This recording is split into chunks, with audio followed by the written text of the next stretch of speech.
Good evening everyone. This is Amrita Dash and I welcome you back to Odisha.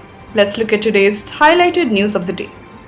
School of Sustainability of XIM University, New Campus, Odisha in association with Conclave, the functional committee of the School of Sustainability, successfully organized the 8th annual business conclave Parivartan on the theme India's advancement towards sustainable development through carbon markets on 2nd of September 2023.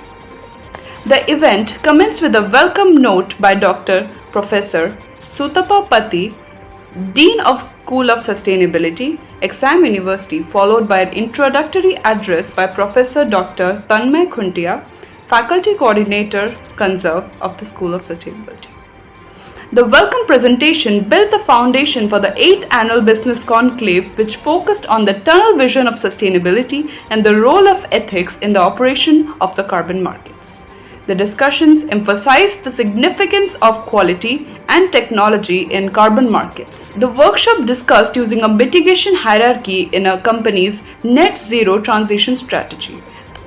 The most significant impediment to the global growth of carbon markets was the double counting of credits. Green taxes, for example, have been identified as a motivator for firms to become more sustainable.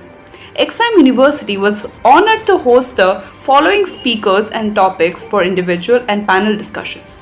The esteemed panelists for the second day of the event were Ms. Meher Sindhwa, Vice President of ACX, Mr. Anubhav Dimri, Executive Director at Carbon Check, Mr. Anveshi Gupta, CEO of Quest Sustainable Solutions, Ms. Priyanka Pothana, Director and CEO at GC Advisory, Ms. Nidhi Mehra, co-founder of My Planet, and Mr. Pulak Mishra, General Manager at NN Green.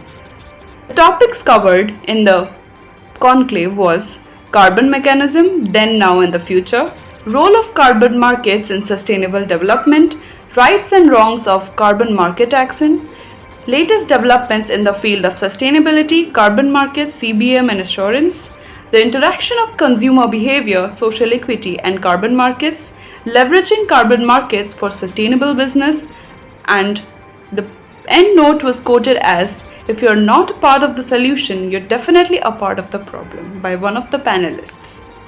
The program concluded with a panel discussion on future of carbon markets in India, and it acknowledged the critical need for a compliant carbon market in order to have a real social and environmental impact.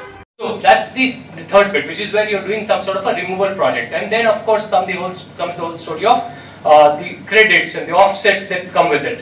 So that's typically the mitigation hierarchy. This comes from an organization that you may have heard of. It's called the Science Based Targets Initiative, SBTI. So if you wanted to read up further on that, this is one thing to be aware of.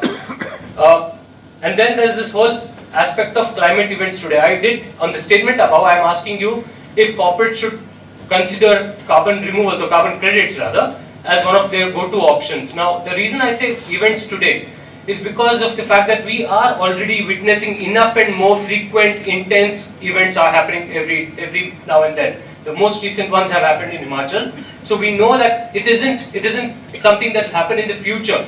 We are right in the middle of what I would have called an emergency or a crisis that's because of climate change. It is that so you first reduce and then you offset. So first, and that is what most companies are doing right now, they are first migrating to clean technologies. When they do their ESG assessment, they are first migrating to solar power, migrating to wind power. After that, whatever is their residual emissions, they will buy carbon credits for only that quantity.